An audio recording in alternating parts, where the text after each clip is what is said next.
just a few players in the Championship that are simply too good for the league, where they look unplayable, a level above, a second or two faster than the opposition. It's rare, but what's even more rare is one of those players is still a teenager, experiencing their first full senior season in football. So at just 19 years of age, Liverpool loanee and Scottish talent Ben Doak is ripping it up under Micheal Carrick in Middlesbrough's race for Premier League football. Now you may hear this and check his stats and see he's only got 2 league goals. Isn't this overrating him?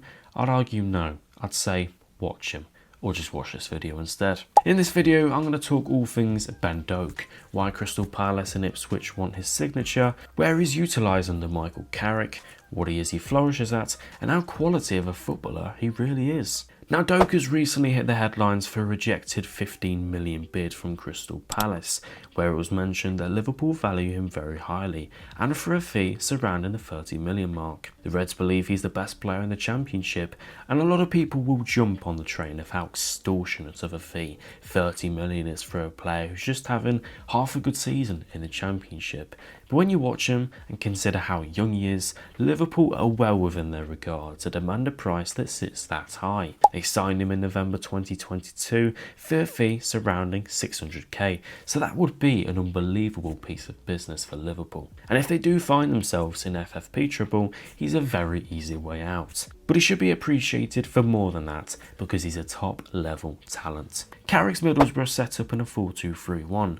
Doak's talents and attributes are unleashed on the right hand side of their front four, where he's supported by a fairly attacking fullback, providing him with underlapping and sometimes overlapping runs. It's common for Doak to hug the touchline, but there's a lot of variety to his play.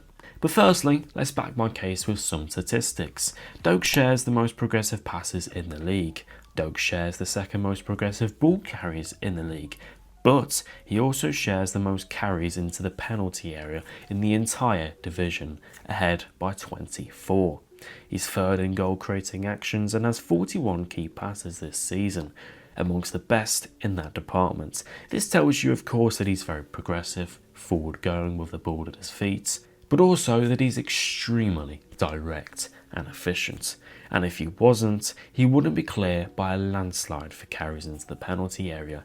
He's an entertainer, the type of attacker you watch football for, and the type of player teams have to double up on. So let's have a look at him. So on that right hand side, Doak can receive the ball however you like, whether it's a forward long pass from a centre back. He's got a good first touch to bring it down. You can pass it forwards into space for him to run onto it, or pass it to him straight to his feet. When he has the ball at his feet, he can be very tricky, intense, a defender's nightmare. One of the primary reasons for that is his ability to use both feet. He has the tools to go either way. He can cut inside onto his left foot and cause danger from there with a pass, shot or cross, but he can also run it down to the byline. He's a 1v1 monster. 1v1 with a defender, he can accelerate with the ball very fast, and overall he's a very quick player. When Middlesbrough attack in transition, there's space for him to drive into.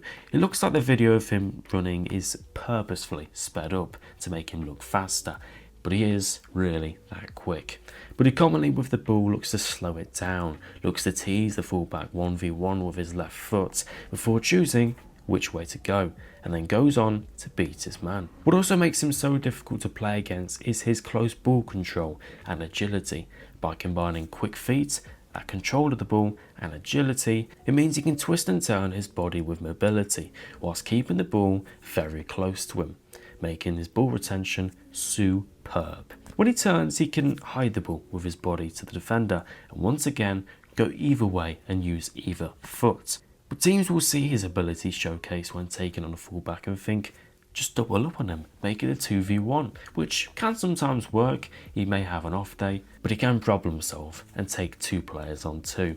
He's that good. You can see here against QPR, he's teasing with his left foot on the ball before he squeezes past the gap of the 2 QPR shirts, leaving both of them for dead and one of them on the floor in that physical battle. Here against Hull City, he takes it forward, realises that there's not too much space to operate with, and uses a simple but successful pass and move as he drives down the byline. Once again, I may be repeating myself here, but the ability for a winger to go either way is incredibly helpful, and pair that with real energy on and off the ball, it makes you not only unstoppable in full flow, but intelligent. When he's running into yards of space, he commonly gets there fast and before the fullback, as he's a real quality sprinter on and off the ball. So now we know he's fast. He can twist and turn on opponents using both feet. But what is he good at after all that? Once he enters the final third, where you truly make it count and not be all bark but no bite. The Scotsman is clever in the penalty box and is a lovely crosser.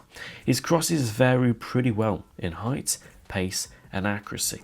His first assist against Hull, we see a nice floated cross with his left foot to the back post that contains the exact amount of weight and height that the attacker needs to put it away. Here against Blackburn, he cuts inside onto his left foot and hits a nice cross where Middlesbrough should be doing better.